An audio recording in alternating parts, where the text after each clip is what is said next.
मालती बाहर से तितली है, भीतर से मधुमक्खी। उसके जीवन में हंसी ही हंसी नहीं है। केवल गुड़ खाकर कौन जी सकता है, और जिए भी तो वह कोई सुखी जीवन न होगा। वह हंसती है इसलिए कि उसे इसके भी दाम मिलते हैं। उसका चहकना और चमकना इसलिए नहीं है कि वह चहकने को ही जीवन समझती है, या उसने निजत्व को अपनी आंखों में इतना बढ़ा लिया है कि जो कुछ करे अपने ही लिए करे। नहीं, वह क्योंकि चहकती है और विनोद करती है कि इससे उसके कर्तव्य का भार कुछ हल्का हो जाता है। उसके बाप उन विचित्र जीवों में थे जो केवल जबान की मदद से लाखों के वारे न्यारे करते थे। बड़े बड़े जमींदारों और रईसों की जायदादें बिकवाना, उन्हें कर्ज दिलाना या उनके मुआमलों को अफसरों से मिलकर तय करा देना, यही उनका व्यवसाय था। दूसरे शब्दों में दलाल थे। इस वर्ग के लोग बड़े प्रतिभावान होते हैं। जिस काम से कुछ मिलने की आशा हो वह उठा लेंगे, किसी न किसी तरह उसे निभा भी देंगे। किसी राजा की शादी किसी राजकुमारी से ठीक करवा दी और 10-20 हजार उसी में मार लिए। यही दलाल जब छोटे छोटे सौदे करते हैं तो टाउट कहे जाते हैं और हम उनसे घृणा करते हैं। बड़े बड़े काम करके वही टाउट राजाओं के साथ शिकार खेलता है और गवर्नरों की मेज पर चाय पीता है। मिस्टर कॉल उन्हीं भाग्यवानों में से थे। उनके 3 लड़कियां ही लड़कियां थीं। उनका विचार था कि तीनों को इंग्लैंड भेजकर शिक्षा के शिखर पर पहुंचा दें। अन्य बहुत से बड़े आदमियों की तरह उनका भी ख्याल था कि इंग्लैंड में शिक्षा पाकर आदमी कुछ और हो जाता है। शायद वहां के जलवायु में बुद्धि को तेज कर देने की कोई शक्ति है, मगर उनकी यह कामना 1/3 से ज्यादा पूरी न हुई। मालती इंग्लैंड में ही थी कि उन पर फालिस गिरा और बेकाम कर गया। अब बड़ी मुश्किल से 2 आदमियों के सहारे उठते बैठते थे। जबान तो बिल्कुल बंद ही हो गई, और जब जबान ही बंद हो गई तो आमदनी भी बंद हो गई। जो कुछ थी जबान ही की कमाई थी। कुछ बचा रखने की उनकी आदत न थी। अनियमित आय थी और अनियमित खर्च था। इसलिए इधर कई साल से बहुत तंगहाल हो रहे थे। सारा दायित्व मालती पर आ पड़ा। मालती के 400-500 रुपए में वह भोग विलास और ठाट बाट तो क्या निपटा। हाँ, इतना था कि दोनों लड़कियों की शिक्षा होती जाती थी और भलेमानसों की तरह जिंदगी बसर होती थी। मालती सुबह से पहर रात तक दौड़ती रहती थी। चाहती थी कि पिता सात्विकता के साथ रहें, लेकिन पिताजी को शराब कबाब का ऐसा चस्का पड़ा था कि किसी तरह गला न छोड़ता था। कहीं से कुछ न मिलता तो एक महाजन से अपने बंगले पर प्रोनोट लिखकर 1000-2000 ले लेते थे। महाजन उनका पुराना मित्र था, जिसने उनकी बदौलत लेन देन में लाखों कमाए थे और मुरौवत के मारे कुछ बोलता न था। उसके 25,000 चढ़ चुके थे और जब चाहता कुकीर करा सकता था, मगर मित्रता की लाज निभाता जाता था। आत्मसेवियों में जो निर्लजता आ जाती है वह कॉल में भी थी। तकाजे हुआ करें, उन्हें परवाह न थी। मालती उनके अपव्यय पर झुंझलाती रहती थी, लेकिन उसकी माता जो साक्षात देवी थी और इस युग में भी पति की सेवा को नारी जीवन का मुख्य हेतु समझती थी, उसे समझाती रहती थी। इसलिए गृह युद्ध न होने पाता था। संध्या हो गई थी। हवा में अभी तक गमीर थी। आकाश में धुंध छाया हुआ था। मालती और उसकी दोनों बहनें बंगले के सामने घास पर बैठी हुई थीं। पानी न पाने के कारण वहां की दूब जल गई थी और भीतर की मिट्टी निकल आई थी। मालती ने पूछा, माली क्या बिल्कुल पानी नहीं देता? मझली बहन सरोज ने कहा, पड़ा पड़ा सोया करता है सुअर। जब कहो तो 20 बहाने निकालने लगता है। सरोज भी ए में पढ़ती थी, दुबली सी, लंबी, पीली, रूखी, कटु। उसे किसी की कोई बात पसंद न आती थी। हमेशा ऐब निकालती रहती थी। डॉक्टरों की सलाह थी कि वह कोई परिश्रम न करे और पहाड़ पर रहे, लेकिन घर की स्थिति ऐसी न थी कि उसे पहाड़ पर भेजा जा सकता। सबसे छोटी वरदा को सरोज से इसलिए द्वेष था कि सारा घर सरोज को हाथों हाथ लिए रहता था। वह चाहती थी जिस बीमारी में इतना स्वाद है वह उसे ही क्यों नहीं हो जाती। गोरी सी, गर्वशील, स्वस्थ, चंचल आंखों वाली बालिका थी, जिसके मुख पर प्रतिभा की झलक थी। सरोज के सिवा उसे सारे संसार से सहानुभूति थी। सरोज के कथन का विरोध करना उसका स्वभाव था। बोली, दिन भर दादाजी बाजार भेजते रहते हैं, फुर्सत ही कहां पाता है। मरने को छुट्टी तो मिलती नहीं, पड़ा पड़ा सोएगा। सरोज ने डांटा, दादाजी उसे कब बाजार भेजते हैं री? झूठी कहीं की। रोज भेजते हैं, रोज। अभी तो आज ही भेजा था। कहो तो बुलाकर पुछवा दूं। उद्धरण। पुछवाएगी, बुलाऊं, उद्धरण। मालती डरी, दोनों गुट जाएंगी तो बैठना मुश्किल कर देंगी। बात बदलकर बोली, अच्छा खैर, होगा। आज डॉक्टर मेहता का तुम्हारे यहां भाषण हुआ था, सरोज। सरोज ने नाक सिकोड़कर कहा, हाँ, हुआ तो था, लेकिन किसी ने पसंद नहीं किया। आप फरमाने लगे, संसार में स्त्रियों का क्षेत्र पुरुषों से बिल्कुल अलग है। स्त्रियों का पुरुषों के क्षेत्र में आना इस युग का कलंक है। सब लड़कियों ने तालियां और सीटियां बजानी शुरू की। बेचारे लज्जित होकर बैठ गए। कुछ अजीब से आदमी मालूम होते हैं। आपने यहां तक कह डाला कि प्रेम केवल कवियों की कल्पना है। वास्तविक जीवन में इसका कहीं निशान नहीं। लेडी हुक्को ने उनका खूब मजाक उड़ाया। मालती ने कटाक्ष किया। लेडी हुक्को ने, इस विषय में वह भी कुछ बोलने का साहस रखती हैं। तुम्हें डॉक्टर साहब का भाषण आदि से अंत तक सुनना चाहिए था। उन्होंने दिल में लड़कियों को क्या समझा होगा। पूरा भाषण सुनने का सब्र किसे था। वह तो जैसे घाव पर नमक छिड़कते थे। उद्धरण। फिर उन्हें बुलाया ही क्यों? आखिर उन्हें औरतों से कोई वैर तो है नहीं। जिस बात को हम सत्य समझते हैं उसी का तो प्रचार करते हैं। औरतों को खुश करने के लिए वह उनकी सी कहने वालों में नहीं है। और फिर अभी यह कौन जानता है कि स्त्रियां जिस रास्ते पर चलना चाहती हैं वही सत्य है। बहुत संभव है आगे चलकर हमें अपनी धारणा बदलनी पड़े। उद्धरण। उसने फ्रांस, जर्मनी और इटली की महिलाओं के जीवन आदर्श बतलाए और कहा, शीघ्र ही वीमेंस लीग की ओर से मेहता का भाषण होने वाला है। सरोज को कुतूहल हुआ। मगर आप भी तो कहती हैं कि स्त्रियों और पुरुषों के अधिकार समान होने चाहिए। उद्धरण। अब भी कहती हूं, लेकिन दूसरे पक्ष वाले क्या कहते हैं ये भी तो सुनना चाहिए। संभव है हम ही गलती पर हों। उद्धरण। ये लीग इस नगर की नई संस्था है और मालती के उद्योग से खुली है। नगर की सभी शिक्षित महिलाएं उसमें शरीक हैं। मेहता के पहले भाषण ने महिलाओं में बड़ी हलचल मचा दी थी और लीग ने निश्चय किया था कि उनका खूब दंडाशिकन जवाब दिया जाए। मालती ही पर यह भार डाल गया था। मालती कई दिन तक अपने पक्ष के समर्थन में युक्तियां और प्रमाण खोजती रही। और भी कई देवियां अपने भाषण लिख रही थीं। उस दिन जब मेहता शाम को लीग के हाल में पहुंचे तो जान पड़ता था हाल फट जाएगा। उन्हें गर्व हुआ। उनका भाषण सुनने के लिए इतना उत्साह, और वह उत्साह केवल मुख पर और आंखों में न था। आज सभी देवियां सोने और रेशम से लदी हुई थीं, मानो किसी बारात में आई हों। मेहता को परास्त करने के लिए पूरी शक्ति से काम लिया था और यह कौन कह सकता है कि जगमगाहट शक्ति का अंग नहीं है। मालती ने तो आज के लिए नए फैशन की साड़ी निकाली थी, नए काट के जंपर बनवाए थे और रंग रोगन और फूलों से खूब सजी हुई थी, मानो उसका विवाह हो रहा हो। वीमेंस लीग में इतना समारोह और कभी न हुआ था। डॉक्टर मेहता अकेले थे, फिर भी देवियों के दिल कांप रहे थे। सत्य की एक चिनगारी असत्य के एक पहाड़ को भस्म कर सकती है। सबसे पीछे की सफ में मिर्जा और खन्ना और संपादक जी भी विराज रहे थे। राय साहब भाषण शुरू होने के बाद आए और पीछे खड़े हो गए। मिर्जा ने कहा, आ जाइए आप भी, खड़े कब तक रहिएगा? राय साहब बोले, नहीं भाई, यहां मेरा दम घुटने लगेगा। तो मैं खड़ा होता हूं, आप बैठिए। उद्धरण। राय साहब ने उनके कंधे दबाए। तकल्लुफ नहीं, बैठे रहिए। मैं थक जाऊंगा तो आपको उठा दूंगा और बैठ जाऊंगा। अच्छा मिस मालती सभानेत्री हुई। खन्ना साहब कुछ इनाम दिलवाइए। खन्ना ने रोनी सूरत बनाकर कहा, अब मिस्टर मेहता पर ही निगाह है। मैं तो गिर गया। मिस्टर मेहता का भाषण शुरू हुआ। देवियों, जब मैं इस तरह आपको संबोधित करता हूं तो आपको कोई बात खटकती नहीं। आप इस सम्मान को अपना अधिकार समझती हैं, लेकिन आपने किसी महिला को पुरुषों के प्रति देवता का व्यवहार करते सुना है? उसे आप देवता कहें तो वह समझेगा आप उसे बना रही हैं। आपके पास दान देने के लिए दया है, श्रद्धा है, त्याग है। पुरुष के पास दान के लिए क्या है? वह देवता नहीं, लेवता है। वह अधिकार के लिए हिंसा करता है, संग्राम करता है, कलह करता है। तालियां बजीं। राय साहब ने कहा, औरतों को खुश करने का इसने कितना अच्छा ढंग निकाला। बिजली संपादक को बुरा लगा।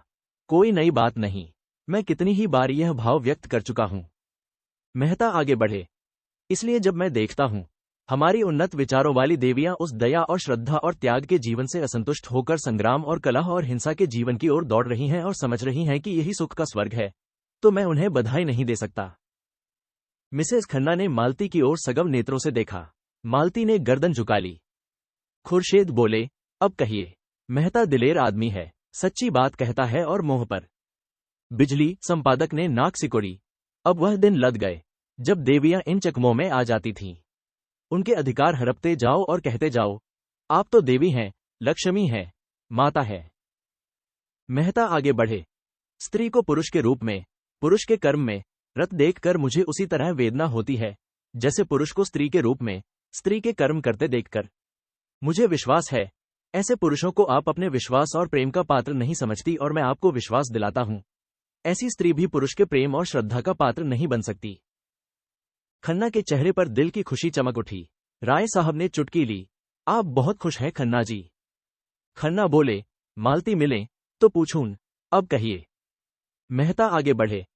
मैं प्राणियों के विकास में स्त्री के पद को पुरुषों के पद से श्रेष्ठ समझता हूं, उसी तरह जैसे प्रेम और त्याग और श्रद्धा को हिंसा और संग्राम और कलह से श्रेष्ठ समझता हूं। अगर हमारी देवियां सृष्टि और पालन के देव मंदिर से हिंसा और कलह के दानव क्षेत्र में आना चाहती हैं, तो उससे समाज का कल्याण न होगा। मैं इस विषय में दृढ़ हूं। पुरुष ने अपने अभिमान में अपनी दानवी कीर्ति को अधिक महत्व दिया। वह अपने भाई का स्वत्व छीनकर और उसका रक्त बहाकर समझने लगा, उसने बहुत बड़ी विजय पाई। जिन शिशुओं को देवियों ने अपने रक्त से सिरजा और पाला, उन्हें बम और मशीनगन और सहस्रों टैंकों का शिकार बनाकर वह अपने को विजेता समझता है। और जब हमारी ही माताएं उसके माथे पर केसर का तिलक लगाकर और उसे अपनी असीसों का कवच पहनाकर हिंसा क्षेत्र में भेजती हैं, तो आश्चर्य है कि पुरुष ने विनाश को ही संसार के कल्याण की वस्तु समझा और उसकी हिंसा प्रवृत्ति दिन दिन बढ़ती गई। और आज हम देख रहे हैं कि ये दानवता प्रचंड होकर समस्त संसार को रौंदती, प्राणियों को कुचलती, हरी भरी खेतियों को जलाती और गुलजार बिस्तियों को वीरान करती चली जाती है। देवियों, मैं आपसे पूछता हूं, क्या आप इस दानवलीला में सहयोग देकर इस संग्राम क्षेत्र में उतरकर संसार का कल्याण करेंगी? मैं आपसे विनती करता हूं, नाश करने वालों को अपना काम करने दीजिए, आप अपने धर्म का पालन किए जाइए। खन्ना बोले, मालती की तो गर्दन नहीं उठती। राय साहब ने इन विचारों का समर्थन किया। मेहता कहते तो यथार्थ ही है। बिजली संपादक बिगड़े, मगर कोई नई बात तो नहीं कही। नारी आंदोलन के विरोधी इन्हीं उटपटांग बातों की शरण लिया करते हैं। मैं इसे मानता ही नहीं कि त्याग और प्रेम से संसार ने उन्नति की। संसार ने उन्नति की पौरुष से, पराक्रम से, बुद्धि बल से, तेज से। खुर्शीद ने कहा, अच्छा, सुनने दीजिएगा या अपनी ही गाए जाइएगा। मेहता का भाषण जारी था। देवियों, मैं उन लोगों में नहीं हूं जो कहते हैं स्त्री और पुरुष में समान शक्तियां हैं, समान प्रवृत्तियां हैं और उनमें कोई विभिन्नता नहीं है। इससे भयंकर असत्य की मैं कल्पना नहीं कर सकता।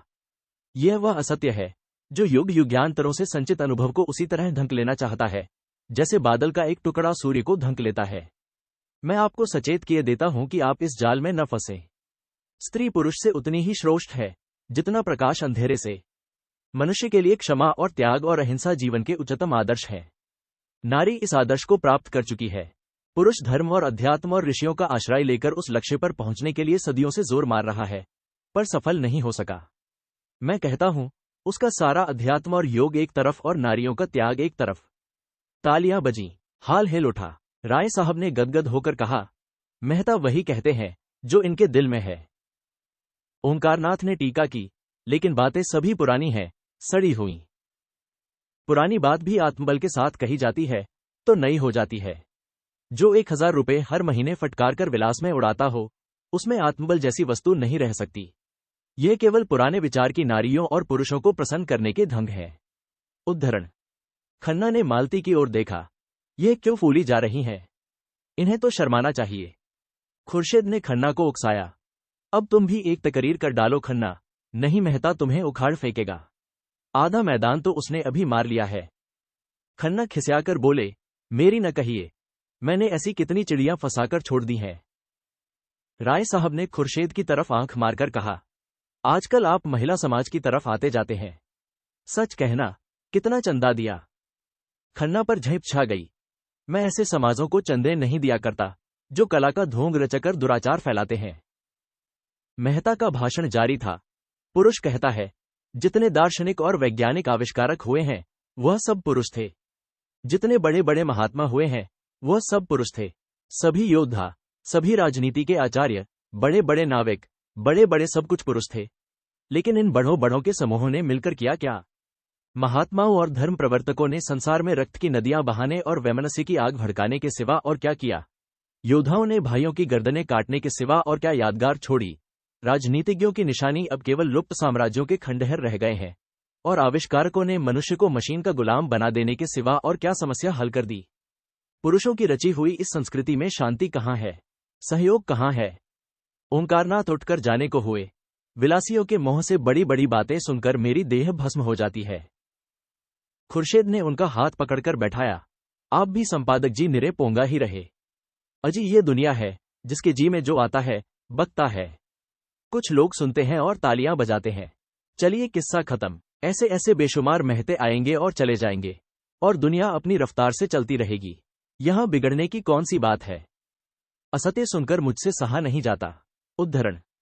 राय साहब ने उन्हें और चढ़ाया, कुल्टा के मुंह से सतियों की सी बात सुनकर किसका जी न जलेगा। ओंकारनाथ फिर बैठ गए। मेहता का भाषण जारी था। मैं आपसे पूछता हूं, क्या बाज को चिड़ियों का शिकार करते देखकर हंस को ये शोभा देगा कि वह मानसरोवर की आनंदमयी शांति को छोड़कर चिड़ियों का शिकार करने लगे? और अगर वह शिकारी बन जाए तो आप उसे बधाई देंगी। हंस के पास उतनी तेज चोंच नहीं है, उतने तेज चंगुल नहीं है, उतनी तेज आंखें नहीं है, उतने तेज पंख नहीं है और उतनी तेज रक्त की प्यास नहीं है। उन अस्त्रों का संचय करने में उसे सदियां लग जाएंगी, फिर भी वह बाज बन सकेगा या नहीं, इसमें संदेह है। मगर बाज बने या न बने, वह हंस न रहेगा। वह हंस जो मोती चुगता है। उद्धरण।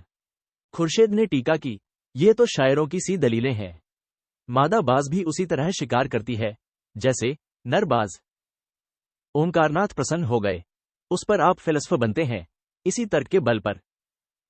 खन्ना ने दिल का गुबार निकाला। फिलसफर की दुम है। फिलसफर वह है जो। ओंकारनाथ ने बात पूरी की, जो सत्य से जौ भर भी न टले। खन्ना को यह समस्या पूर्ति नहीं रुचि। मैं सत्यवत्य नहीं जानता। मैं तो फिलसफर उसे कहता हूं जो फिलसफर हो सच्चा। खुर्शेद ने दाद दी, फिलसफर की आपने कितनी सच्ची तारीफ की है। वाह सुभान अल्लाह। फिलसफर वह है जो फिलसफर हो, क्यों न हो। मेहता आगे चले। मैं नहीं कहता देवियों को विद्या की जरूरत नहीं है और पुरुषों से अधिक। मैं नहीं कहता देवियों को शक्ति की जरूरत नहीं है और पुरुषों से अधिक। लेकिन वह विद्या और वह शक्ति नहीं जिससे पुरुष ने संसार को हिंसा क्षेत्र बना डाला है। अगर वही विद्या और वही शक्ति आप भी ले लेंगी तो संसार मरुस्थल हो जाएगा। आपकी विद्या और आपका अधिकार हिंसा और विध्वंस में नहीं, सृष्टि और पालन में है। क्या आप समझती हैं वोटों से मानव जाति का उद्धार होगा या दफ्तरों में और अदालतों में जबान और कलम चलाने से?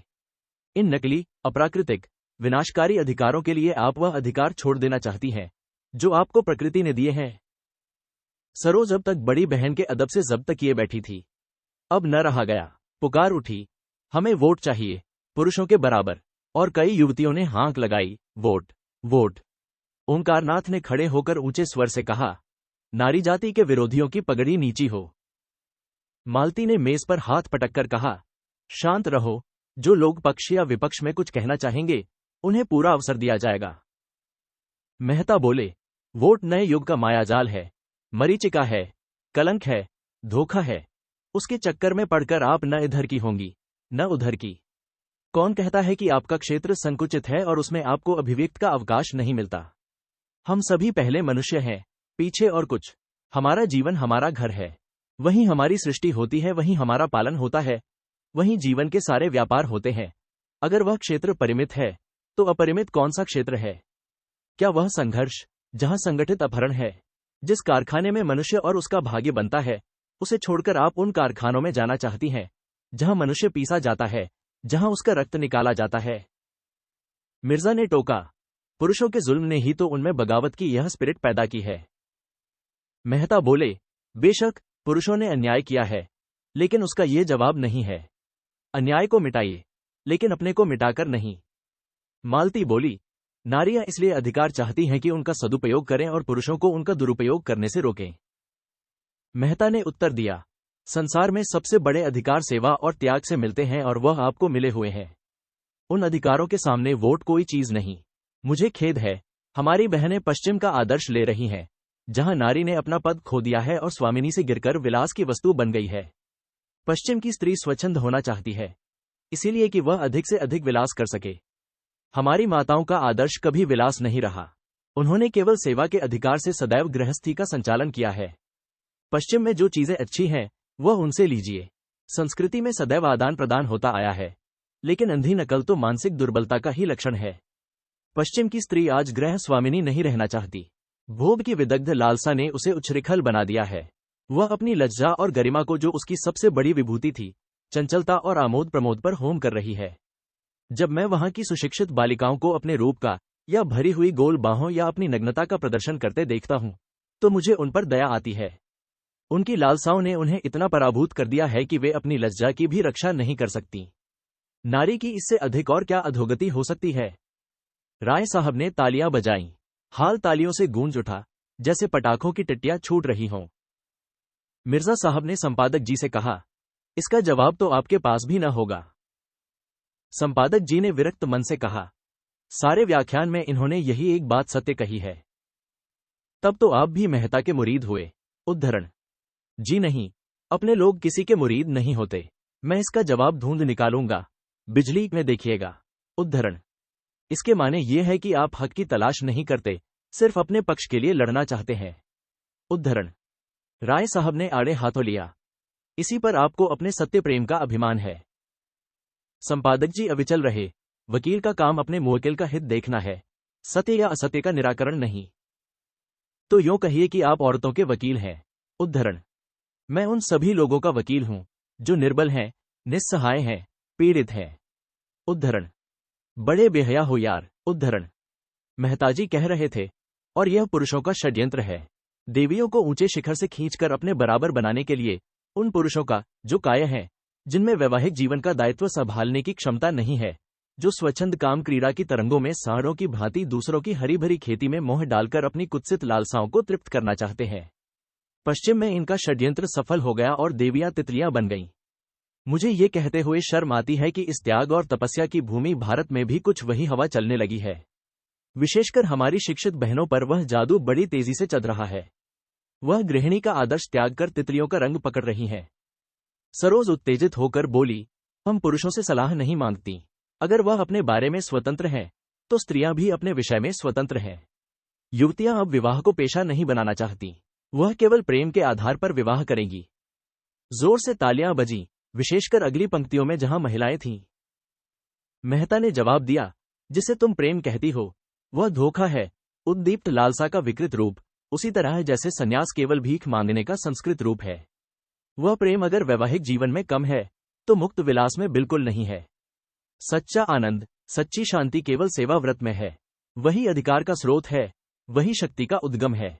सेवा ही वह सीमेंट है जो दंपति को जीवन पर्यंत स्नेह और साहचर्य में जोड़े रख सकता है, जिस पर बड़े बड़े आघातों का भी कोई असर नहीं होता। जहां सेवा का अभाव है, वहीं विवाह विच्छेद है, परित्याग है, अविश्वास है। और आपके ऊपर पुरुष जीवन की नौक का कर्णधार होने के कारण जिम्मेदारी ज्यादा है। आप चाहें तो नौक को आंधी और तूफानों में पार लगा सकती हैं, और आपने असावधानी की तो नौक डूब जाएगी और उसके साथ आप भी डूब जाएंगी। भाषण समाप्त हो गया। विषय विवादग्रस्त था और कई महिलाओं ने जवाब देने की अनुमति मांगी, मगर देर बहुत हो गई थी। इसलिए मालती ने मेहता को धन्यवाद देकर सभा भंग कर दी। हाँ, ये सूचना दे दी गई कि अगले रविवार को इसी विषय पर कई देवियां अपने विचार प्रकट करेंगी। राय साहब ने मेहता को बधाई दी। आपने मन की बातें कहीं मिस्टर मेहता।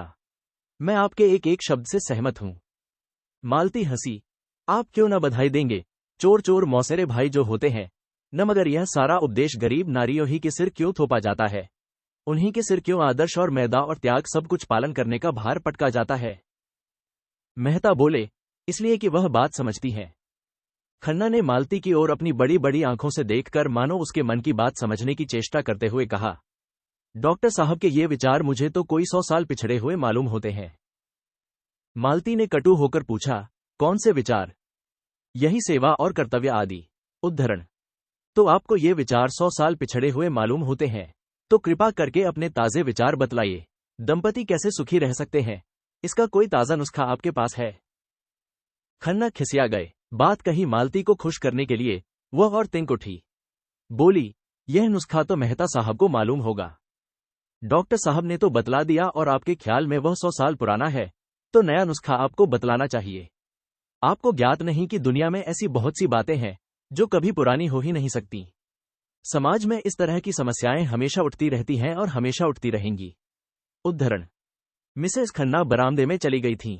मेहता ने उनके पास जाकर प्रणाम करते हुए पूछा, मेरे भाषण के विषय में आपकी क्या राय है? मिसेस खन्ना ने आंखें झुकाकर कहा, अच्छा था, बहुत अच्छा, मगर अभी आप अविवाहित हैं। सभी नारियां देवियां हैं, श्रेष्ठ हैं, कर्णधार हैं। विवाह कर लीजिए तो पूछूंगी, अब नारियां क्या हैं? और विवाह आपको करना पड़ेगा, क्योंकि आप विवाह से मोह चुराने वाले मदों को काय कह चुके हैं। मेहता हंसे, उसी के लिए तो जमीन तैयार कर रहा हूं। मिस मालती से जोड़ा भी अच्छा है। उद्धरण। शर्त यही है कि वह कुछ दिन आपके चरणों में बैठकर आपसे नारी धर्म सीखें। उद्धरण। वही स्वार्थी पुरुषों की बात, आपने पुरुष कर्तव्य सीख लिया है। यही सोच रहा हूं, किससे सीखूं? उद्धरण। मिस्टर खन्ना आपको बहुत अच्छी तरह सिखा सकते हैं। उद्धरण। मेहता ने कह कहा मारा। नहीं, मैं पुरुष कर्तव्य भी आप ही से सीखूंगा। अच्छी बात है, मुझी से सीखिए। पहली बात यही है कि भूल जाइए कि नारी श्रेष्ठ है और सारी जिम्मेदारी उसी पर है।